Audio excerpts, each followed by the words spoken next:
بسم اللہ الرحمن الرحیم عن سہل بن سعد رضی اللہ تعالی عنہ قال قال رسول اللہ صلی اللہ علیہ وسلم ساعتان لا ترد على داع دعوته حين تقام الصلاة وفي الصف في سبیل اللہ۔ حضرت سہل بن سعد رضی اللہ تعالی عنہ فرماتے ہیں کہ جناب رسول اللہ صلی اللہ علیہ وسلم نے ارشاد فرمایا کہ دو وقت ایسے ہیں کہ جن کے اندر دعا کو رد نہیں کیا جاتا، ایک تو اقامت صلاۃ کا وقت اور دوسرا جہاد کے دوران۔ اللہ جل شانہ کے حبیب صلی اللہ علیہ وسلم نے اپنی امت کی خیر خواہی کرتے ہوئے یہ ارشاد فرمایا کہ دو وقت ایسے ہیں کہ جن کے اندر مسلمان کی دعا کو رد نہیں کیا جاتا، بلکہ وہ دعا شرف قبولیت حاصل کر لیتی ہے۔ قبولیت کے احادیث مبارکہ کی روشنی کے اندر 3 درجات بیان کیے گئے ہیں۔ پہلا درجہ تو یہ ہے کہ جو چیز انسان مانگے وہی چیز انسان کو مل جائے، اور دوسرا درجہ یہ ہے کہ انسان سے مصیبتوں کو اور آزمائشوں کو دور کر دیا جائے، اور تیسرا درجہ یہ ہے کہ اس کو انسان کے لیے ذخیرہ آخرت بنا دیا جائے۔ بہرحال کسی بھی صورت کے اندر انسان کی دعا ضائع نہیں ہوتی، کیونکہ دعا تو مومن کا ہتھیار ہے۔ جتنا اللہ تبارک و تعالیٰ کے ساتھ تعلق مضبوط ہوگا، اسی قدر ہی انسان دعا کے اندر لطف اور لذت محسوس کرے گا، اور اللہ تبارک و تعالیٰ کے ساتھ بندہ مومن کا اعتماد اور بھروسہ بھی بڑھتا رہے گا۔ پھر جب انسان دعا کرے گا تو دعا مانگنے کے بعد انسان کا دل مطمئن ہو جائے گا۔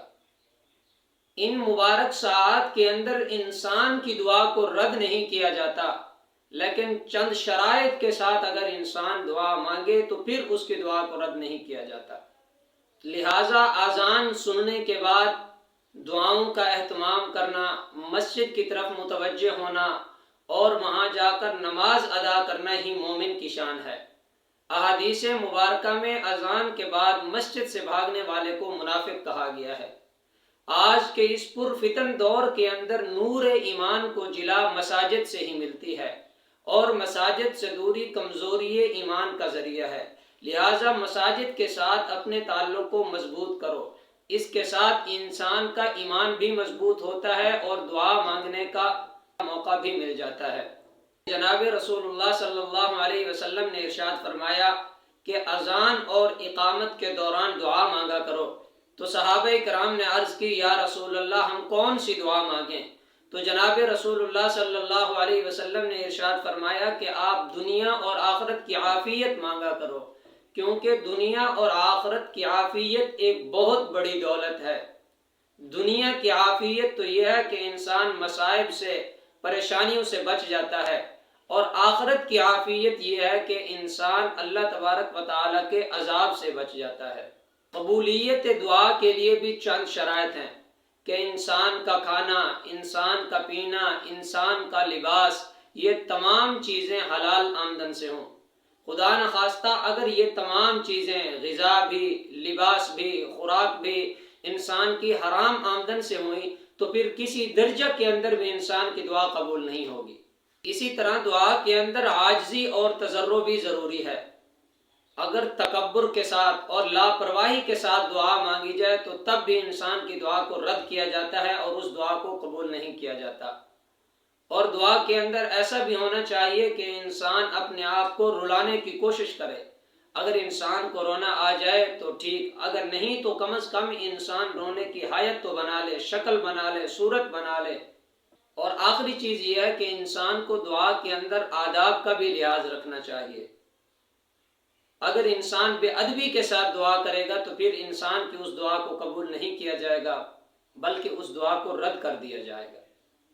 عاجزی کے ساتھ اور تضرع کے ساتھ دعا کس طرح مانگی جاتی ہے تو اس کا ایک واقعہ حضرت عمر بن عبدالعزیز رحمۃ اللہ علیہ کا ملتا ہے کہ ایک مرتبہ حضرت عمر بن عبدالعزیز رحمۃ اللہ علیہ نماز کے بعد دعا مانگنے لگے تو یہ کہا، اے اللہ مجھ پر اپنی رحمت کو نازل فرما اگر میں محسنین میں سے ہوں، کیونکہ آپ کا فرمان ہے ان رحمت اللہ قریب من المحسنین، اور اگر میں محسنین میں سے نہیں ہوں تو پھر آپ مجھے صائمین میں سے شمار کر دیجئے، کیونکہ آپ کا فرمان ہے والصائمین والصائمات والحافظین فروجہم والحافظات والذاکرین اللہ کثیرا والذاکرات اعد اللہ لہم مغفرتا واجرا عظیما۔ اور اگر میں صائمین میں سے بھی نہیں ہوں تو پھر آپ مجھے مومنین میں سے شمار کر دیجئے، کیونکہ آپ کا فرمان ہے وَكَانَ بِالْمُؤْمِنِينَ رَحِيمًا۔ اور اگر میں مؤمنین میں سے بھی نہیں ہوں تو پھر اپنی پیدا کردہ چیزوں میں سے مجھے شمار کر لیجئے، کیونکہ آپ کا فرمان ہے رحمتی وسعت کل شیء۔